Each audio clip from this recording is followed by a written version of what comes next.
Yeah, so I don't know, Sydney. This week's looking pretty sketchy as far as getting up on the rock. That's what I was thinking. I was Yeah. like, I bet it was best to not just play with it. Yeah, right. And if we're gonna go up, I want to go up and enjoy it too. I don't want to be, oh, we better hurry. Looks like there's some more weather coming in and that kind of thing. I'd rather have the day to kind of stress-free, and I think maybe next week might be a little bit better. And I don't think we're in a big rush. I think we have our window of time up there is I mean, I think we're still pretty early in the season for it. So yeah. But hey, so Travis, I think you guys set in on this. Sydney, I don't know if you set in on this particular meet last year when we put this one on. It was on ropes and shoes. I was there. I knew you were. I just couldn't remember. It's pretty decent. I mean, I do want to say that last week's meet was, I think, very, very good. It had a number of people, had some new people joining us, and so that always makes it that much more special, for sure. At least from my end of it. We have a guest here today.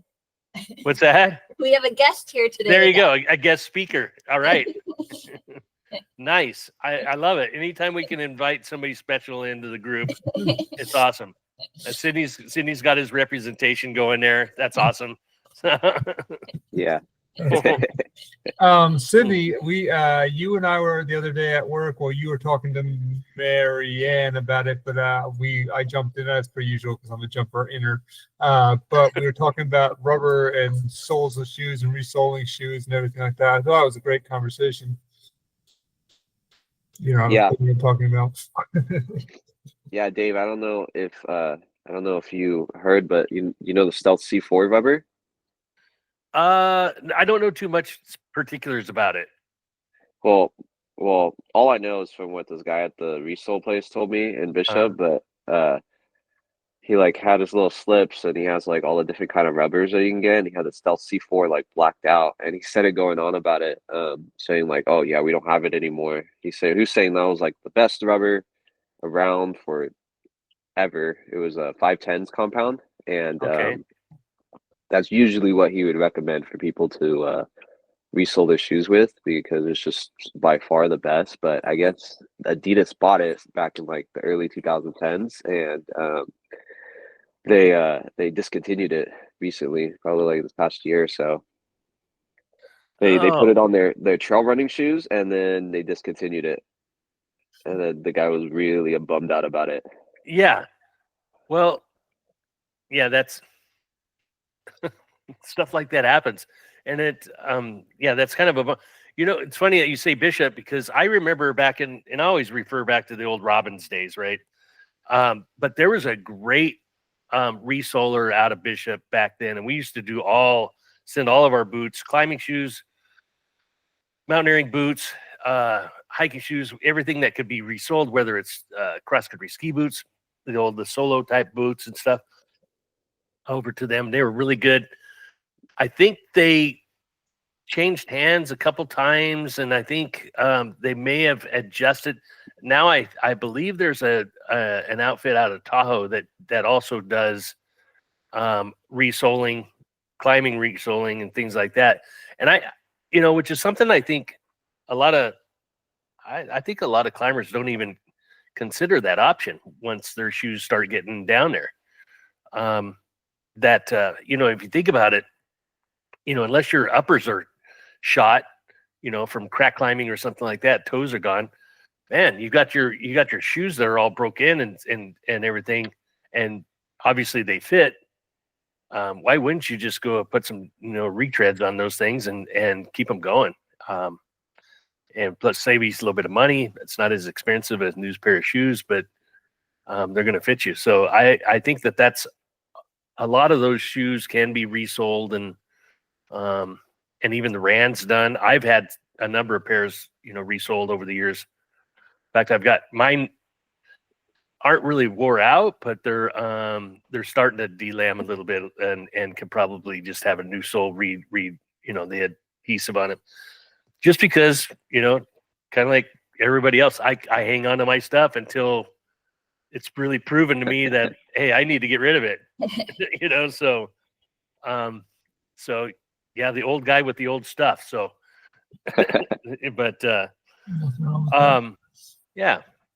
Well, Dave, Well, I want to yeah, go say ahead. that honestly, it might very much be the same guy because I know that this place has been like, I think someone else has taken it over recently, but for the Okay. most part, I think they've been around for some time. It's called the Rubber Room. I don't know if it's always been called that, Yeah. The Rubber but Room, and I don't think it was called that before, but I think it very well could be the same place, the same guys, same people that are kind of running it. An old friend of mine from, I should ask him. I have an old friend of mine from Robbins too, that actually lives over in Bishop now, and he makes his own ultralight, like trekking packs and stuff. And lost track with him for a long, long time, but I see a bunch of stuff of some postings of him, and he'll go out for like these big long day hikes, just trying to pump miles out. Like he'll get it 30 miles in a day, and I mean he's not that much younger than I am, so holy I crap. mean that's Yeah. pretty crazy if you think about it, but anyway, very good. Well, looks like, yeah, welcome, Jennifer. I'm glad everybody's that can join has joined, and we might even get some late stragglers and stuff, and might as well get through this. But yeah, and we'll see, Sydney, if you've recognized any of this stuff that we talked about. All right, so basically, let's just talk about some ropes for a little bit. I mean, we're kind of on a roll there with shoes, but to segue right into that. But anyway, the ropes have obviously evolved over time, over a lot, and still are. I think Sam brought up, we were talking about one of the Edelrid ropes that we got have some plant-based material in them that even nowadays. So it's constantly being evolved, and to make things lighter, stronger, more durable, so forth, that kind of stuff. And whether you got static or dynamic, which we're going to kind of get into that just in a second. We're talking about dynamic ropes. So you got, obviously this guy would like to have his rope have a little stretch in it when he gets down there about another 10 or 15 feet.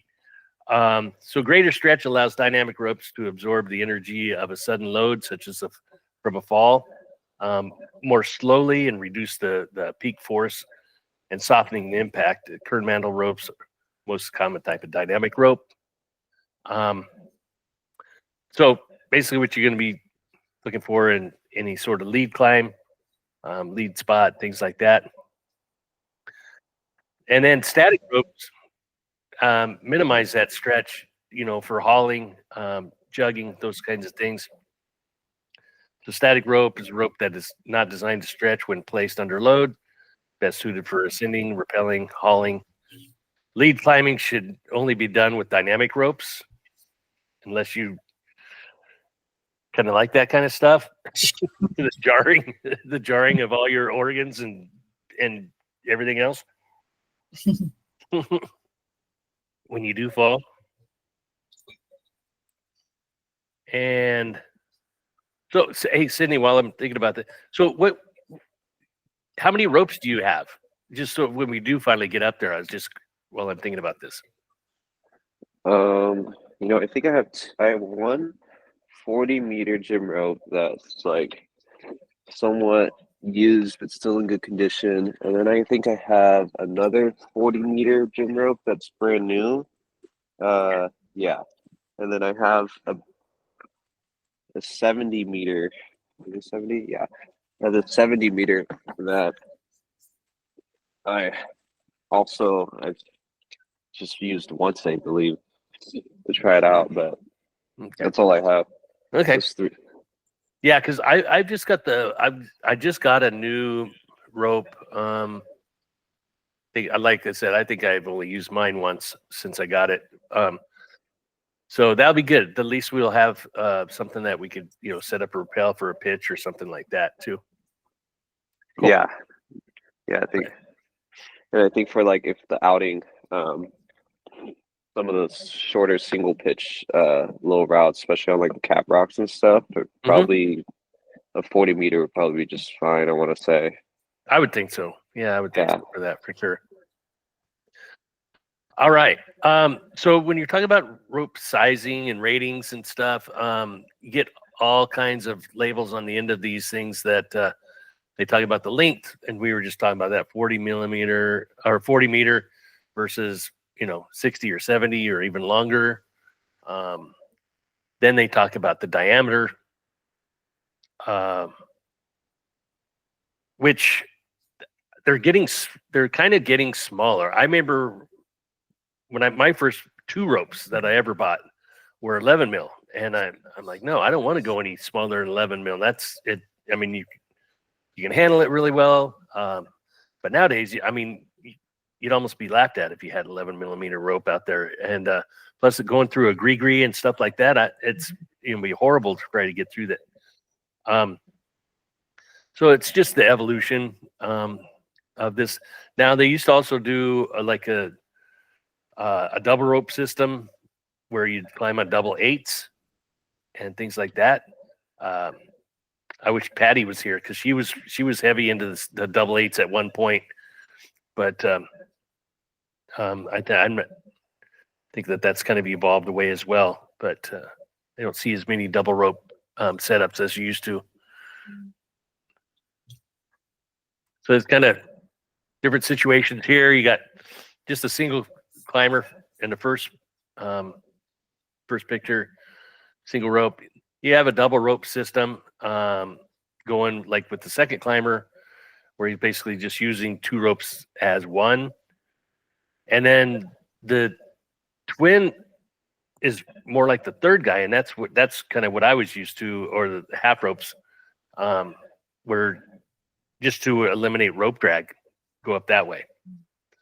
And basically, it takes a little bit more rope management as a belayer, obviously, but yeah, the cool thing about a half rope and doing it that way is the direction of pull when you fall is lessened too, because there's no potential swing. There still is, but there's less potential swing. So if you go on an outshoot, you're not swinging back to where your last anchor was and coming all the way to the other side. If you can divide it up, and you can get direction of fall in a much nicer path. Sure. And, then you're always, if something, you get to a point where you can't go any further, then you've got basically two ropes to rappel off of. And there's a lot of advantages. Now, you're dragging up two ropes, but there is some advantages as well. So for sure. All right, let's little video from our sponsors. Getting money? No, you would think. Only when I clock in. Hey guys, I'm Miranda with REI, and we're going to talk about how to choose climbing ropes. So just to be clear, we're going to talk about dynamic ropes, which are used for climbing, and not static ropes, which are used for hauling gear. So let's talk about how to choose.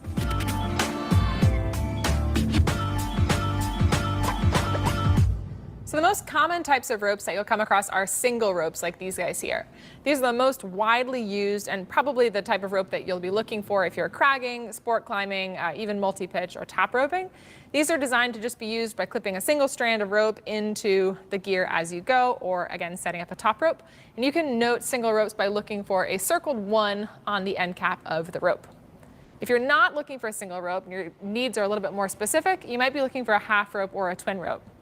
So half ropes are designed to be used simultaneously, tied into your harness, but then as you're climbing, you'll alternate clipping the ropes into gear. So that might mean that as you're going up, you'll clip everything on your left side with the blue rope and then everything on your right side with the red rope in this instance. And this will severely decrease the amount of rope drag that you might get on meandering routes if you were to use a single rope. You can note a half rope by looking for a half symbol on the end. Some of the benefits of half ropes are that you, again, decrease the rope drag, but you also have extended rappelling length if you were to tie the two ropes together. And if one of them gets damaged, then you can use the other rope for climbing or rappelling. The last type of rope that you'll find are twin ropes. Twin ropes have all the benefits of half ropes, but you'll actually clip them in at the same time as you're climbing up, so they're better for routes that are straighter and don't meander as much when you'd want to use a half rope. Again, those are all the different types of ropes, but single ropes are the most common ropes that you'll find when you're climbing. So once you've decided on the type of rope, the next thing to consider is the diameter of the rope. Twin and half ropes will come in diameters ranging from 7 to 9 millimeters. Whereas single ropes are going to come in a wide range from around 8 up to 11.5 in terms of millimeters of the diameter of the rope. The most common being between like 9.5 and 10.2 for a single rope. So keep in mind that with a thicker diameter rope, you're going to get something that's more durable and doesn't stretch as much, but is also a little bit heavier. So the thicker the diameter on the rope, the better it's going to be for things like top roping or projecting a route. The thinner diameter ropes are going to stretch more, but also weigh a lot less. So these are really good for on-sighting or if you're doing multi-pitch climbing where you really want to prioritize low weight over durability. Thicker ropes, again, are going to be more durable. So if what you're looking for is something that you can set up top ropes on, we'd recommend going with a thicker diameter of rope. Ropes come in a range of lengths anywhere from 30 meters up to 80 meters, with the most common being 60 or 70 meter ropes. When you're picking a rope, you want to make sure the rope is long enough to go from the ground up to the top of the pitch and then back down again. And this is just so that you can lower or rappel on a full length of rope. 60 meters generally cuts it for most pitches or most routes, but 70 meters gives you a little bit of extra cushion space. If you're looking for a rope for your gym, you can get generally a 30 meter or a 40 meter rope. Just check with your gym to see how tall their walls are and make sure you're getting a rope that will work for that. So once you've decided on the type, the diameter, and the length of your rope, there are a couple other features that you can consider. Almost all ropes are going to have a middle marker like this rope here, which just marks the mid mark on the rope so that you know you'll have enough to lower or rappel. But then some ropes will have a bi-pattern or a bi-color sheath like this one. So this is a bi-pattern rope, meaning you have one pattern on the sheath on one half and a different pattern on the other half. This makes it a lot easier to see the midpoint on the rope, but it is going to add a little bit of cost. Another common feature you'll come across is dry treatment on the ropes. So dry treated ropes will help repel moisture and dirt. And if you're going to be climbing in damp conditions such as mountaineering or alpine climbing, you might want to consider dry treatment. One thing to consider is that ropes are not as strong when they get wet, so dry treatment helps with that as well.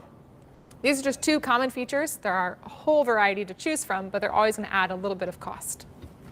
One more thing I want to mention are UIAA falls. So when you're purchasing a rope, you'll see a rating on there for how many UIAA falls the rope can take before it needs to be retired. Single ropes need to be rated to accept at least 5 UIAA falls, but this doesn't mean that you can only fall on this rope 5 times. These falls are massive falls that they're rating. The type of fall that if you were to take it, you'd probably be done climbing for the day. So keep that in mind when you're choosing a rope. We're not going to get too deep into the UIAA rating system, but just know that that number does not mean that the rope needs to be done after you take that number of falls. That's it for how to choose ropes. If you have any other questions, check out our other climbing videos. And as always, come in and talk to the experts at your local REI. If you haven't already, go ahead and subscribe, and we'll see you at the crag.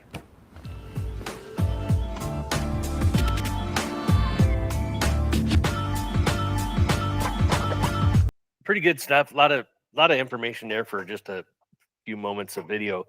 So talking about falls for just a second, you kind of have to mentally keep track of those, I guess. If you're a rope owner and you're climbing a lot, I mean, it's like, okay, this rope, yeah, I've fallen, or, you know, and you have to kind of look at those falls as, well, okay, you know, I had a follower climbing and they slipped and I caught them. Am I going to count that as a fall? Probably not. I probably wouldn't even do that.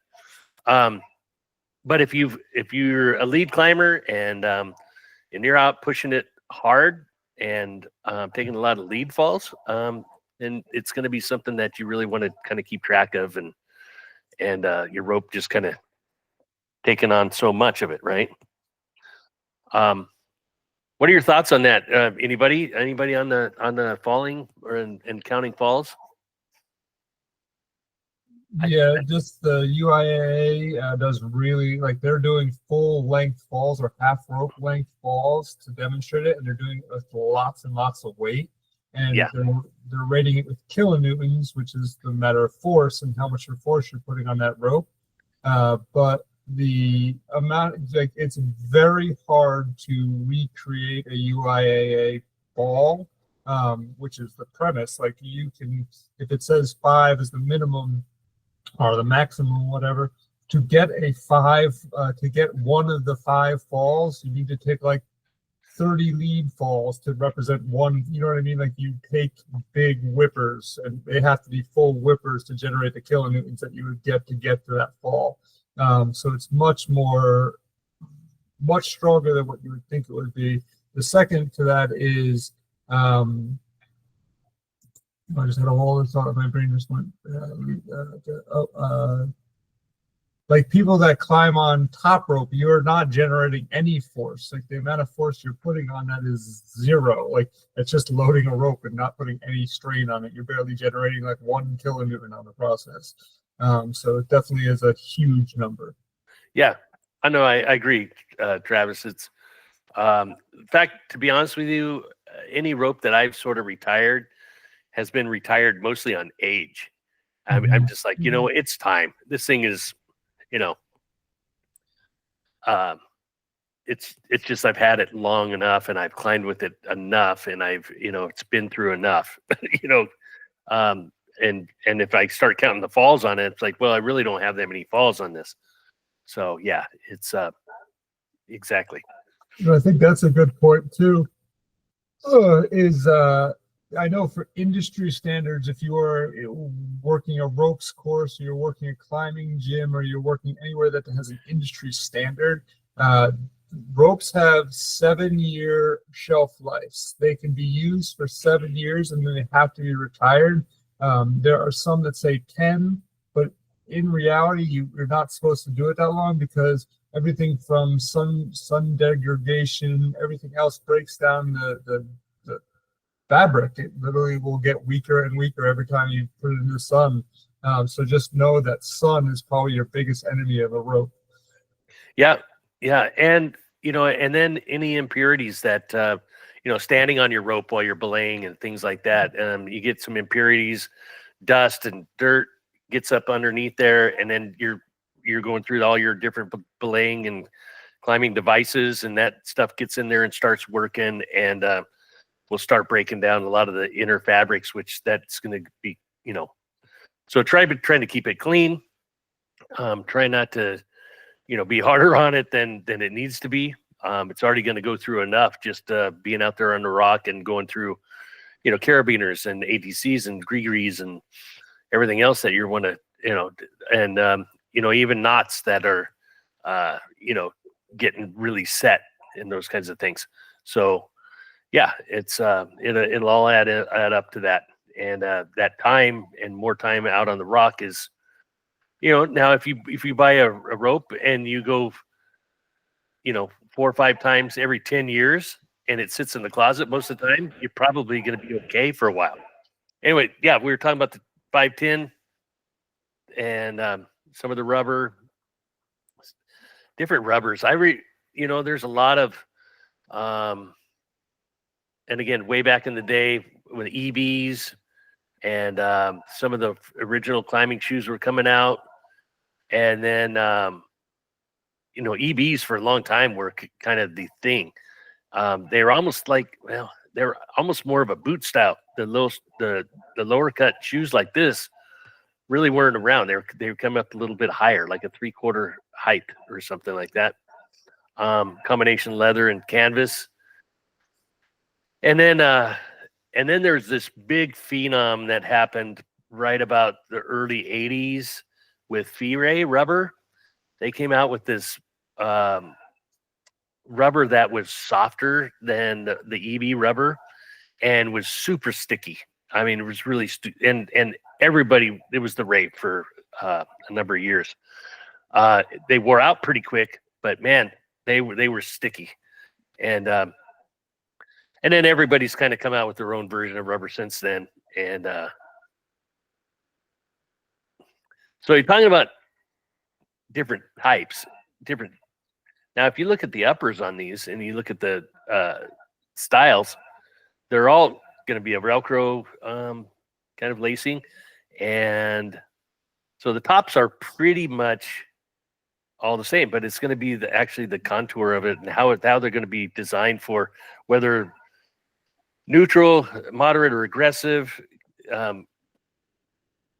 Anymore, I mean, I've like I tell people when they're looking at shoes, the older I get, the more comfortable my shoes get, because my days of really pushing it and trying to get every little micro nub of contact with the rock. I'm a recreational climber now, so I'm not at that point anymore. Sydney, you might have a little bit more information on this as far as aggressive, versus moderate or neutral shoes, and some of those you just can't hardly even put them on and stay in them. Yeah, maybe like 20 minutes of climbing of like really aggressive shoes. Because I feel like even in the aggressive like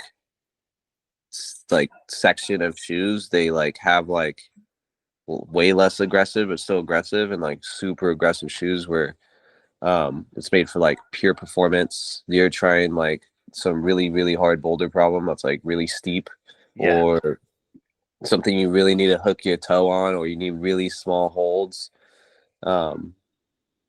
I barely even use aggressive shoes now. I use like a pair of kind of like moderate to aggressive like slip-on shoes that really work for me. That Sportiva came out with last year. And I don't know. I feel like when you're like getting into different types of climbing and trying to learn, like the shoes is like a big part of it. But then once you kind of realize what just works for you, like a moderate pair of shoes might work better for your foot, because it just might feel better. That's what I kind of come to find out. If you want like to like get the maximum performance, I feel like aggressive shoes are always the move. But like for rope climbing and longer climbing, I would even recommend like to kind of dial it back. Like even like those TT Pros are really popular now for like almost all rope and crack climbing. Those are pretty flat, and I even recommend like just get them real comfortable, because that kind of like will increase your performance, other than your foot hurting after 10 minutes of climbing, and then now you have to take a break and do that over and over all day. Yeah, I think it's a very good point, and it's really important too. I do see a lot of climbers come in, and they might be coming in with somebody that's been at the gym for a year or two, and they're all about the high performance of everything, and so they're getting somebody else and you got to get them super tight and super this and everything, and I'm like, yeah, that's a good way to get somebody out of the sport real quick. I think comfort level is important, because after a while, I mean, the point is so that you can really feel the rock, you can really feel the holds, and if you've cut the circulation off to your feet after 15, 20 minutes, you can't feel anything anyway. So they kind of so back off maybe on the sides. You want them snug. You don't want them moving around, but you also want to have that nice combination of comfort as much as possible with, being able to have that little bit to have that performance. And I keep, when you get out on a long day of climbing, if you're going to go up and do like the arches, or if you're going to do Fairview Dome or something like that, where you're going to be on the rock for 4, 5, 6 hours. You don't have that luxury of taking those shoes off and giving your, dogs a break.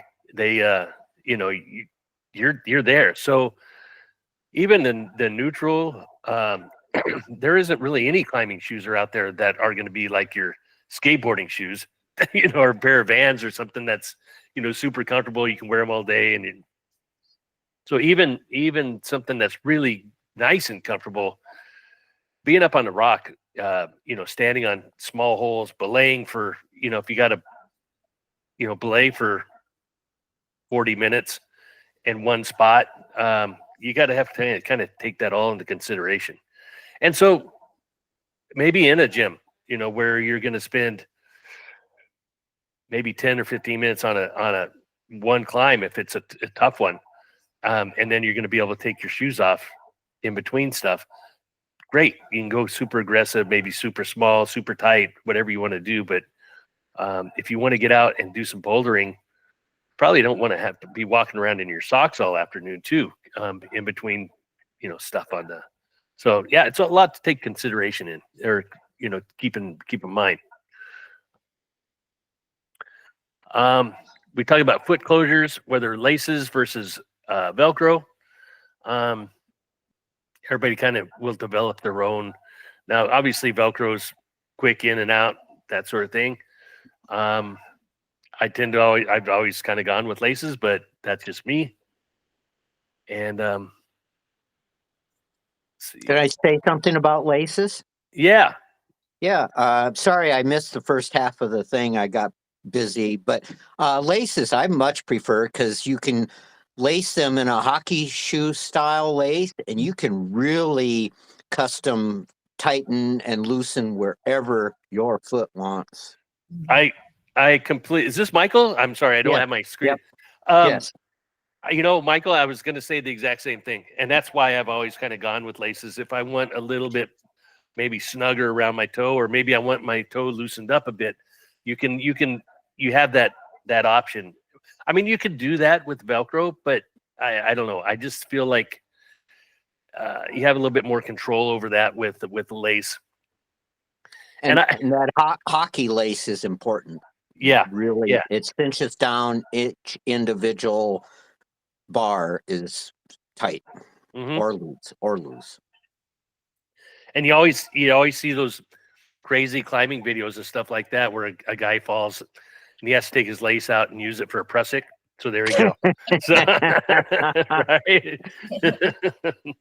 So we always got that option as well too, right? I don't want to be in that situation. I don't really want to be either. Real Oh, quick, my Dave. gosh. I'm gonna head out. I'm gonna head to work right now, so I'm gonna check out right now. All right, sounds good, Sydney. Thanks for joining. Yeah, we'll catch up with you, then we'll talk about getting out this later, a little bit later this week. We'll talk some more about it. Sounds good. Sounds good. Okay. All right. Thanks for having me. Yeah, you got it. You got it. See you, everybody. Yeah.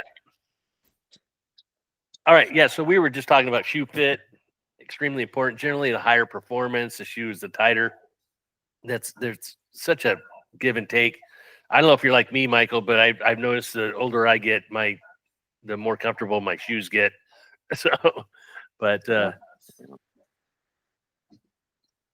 and then we were talking about soles and different types of soles, different types of rubbers. There's a lot of different types out there right now. And as we were just talking we were also talking to Michael in the beginning of our meet was about having your shoes resoled too. And especially if the uppers in their Irans are in good shape and they're probably broke in and fit you well, get new soles put on them and keep them going. Does anybody know, is Barry still resoling locally? I don't know. We were talking about that because Sydney was over in Bishop. I haven't heard of anybody locally resoling, but that doesn't mean they're not. I know when the old Robin shop, we used to send everything over to Bishop to have it done. And Sydney was saying that they're still doing them over there. And I know there's a spot up in Tahoe too that also does the resoling.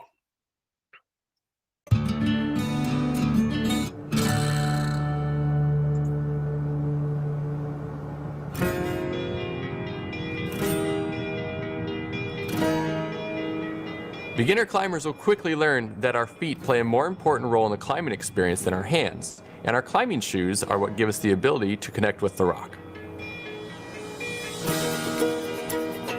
When choosing your first pair of climbing shoes, here's 3 important factors to consider: the type of climbing you'll be doing, how the shoes fit, and how quickly you want to get them on and off. Now, as a beginner, you probably won't know the answers to all these questions, but with a little experience and these tips, you'll be on your way.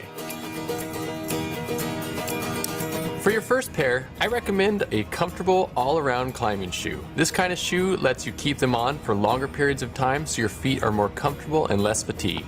To get a comfortable fit, you'll want to size them so your big toe is just touching the end of the shoe. That way you get a good feel for the rock when you're climbing and your toes aren't too cramped. As you begin to understand how your shoes and the rock work together, you'll find that a tighter fitting shoe keeps your toes in a more dynamic position. This gives you a precise feel when you're balancing on small holds. So if crack climbing is more your style, you'll find that a narrow-toed shoe with a thinner sole helps keep your toes flat, so the tops of them don't rub against the rock. It also helps you get your feet into the cracks more easily. Many climbers have a quiver of shoes to use on different climbs, but choosing a comfortable, all-around pair of shoes is the most versatile choice for new climbers. The last thing to keep in mind is how the shoe stays on your foot. Climbing shoes can either have laces, rip and stick closures, or they're a slip-on design. Lace-up shoes allow you to fine-tune the fit, and they're a great choice for beginners who need to tighten or loosen the shoe to their liking. Rip and stick and slip-on shoes fit tight, but they come off quickly between climbs. So by choosing a shoe according to what type of climbing you'll be doing, how well it fits, and your preference for a slip-on or a lace-up design, you're going to be amazed at the effect that the right pair of shoes has on your climbing. Shoes, ropes. Looks like this kid's free soloing. No, he's actually got a rope in there. Yeah, all the way down to little kids, getting them out. I think that's what it's all about, is getting people out on the rocks. He's pretty high.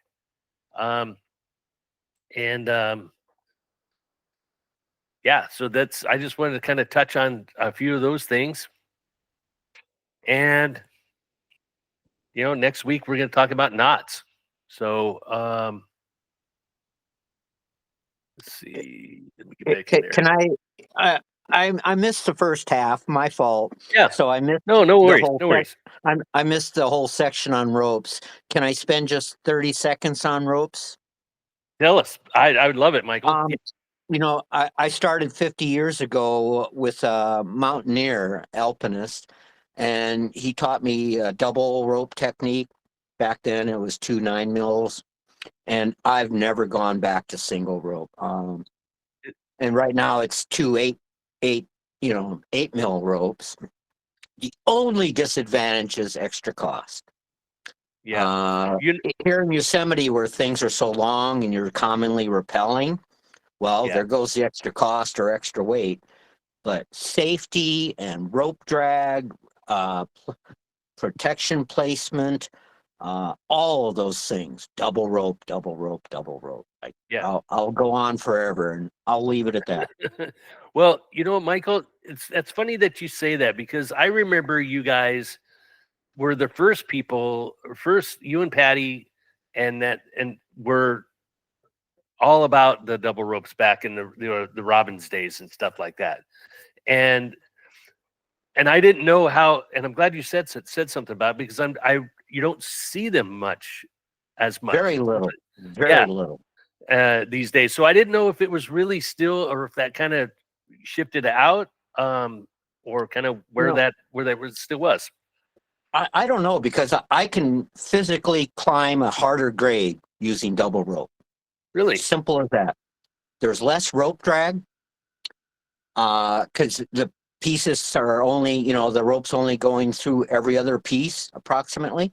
So when you go to raise something up and you're on a tenuous spot and grams make a difference, you're only lifting a half of the rope drag up to your carabiner.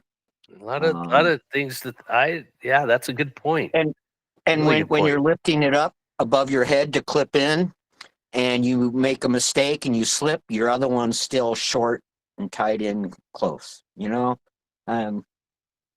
like I said, expense and weight.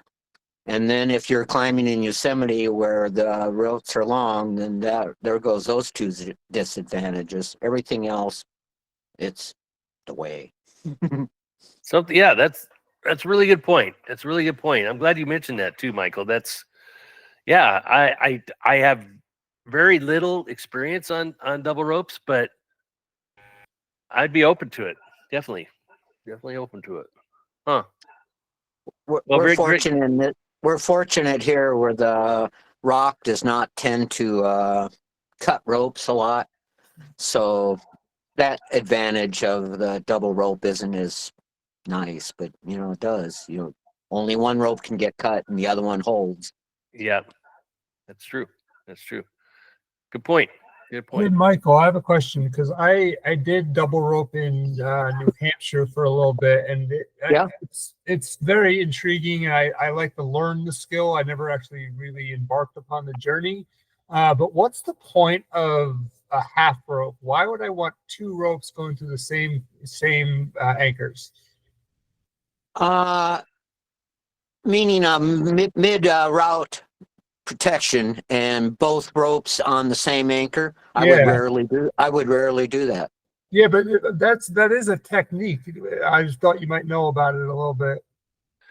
Yeah. We had talked about that a little bit, Michael. One of the diagrams that we had up showed basically two ropes going through all the same protection pieces. Maybe they're too smaller diameter. I don't know, but that didn't seem like it's going to help much. I didn't see a purpose. Yeah, I didn't see much of a purpose there either, too. It's not the way I utilize the system. That's for sure. I don't know. Let me I see don't if think- I can bring that one back up, and we'll kind of show you what we're talking about too.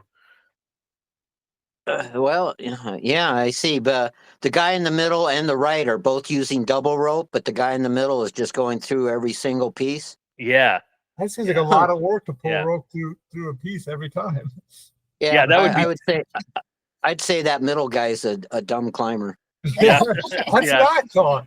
that's what I thought too. But yeah, It it's doesn't look. Wait, it looks a little bit like Dave. No. Hey, well, I resemble that remark. So, oh my gosh, that's great stuff. All this input is great. I mean, I wish we had 10 times this number of people that were throwing stuff in and out and helping everybody. And like I said, I haven't sat through one of these meets yet where I haven't picked up something.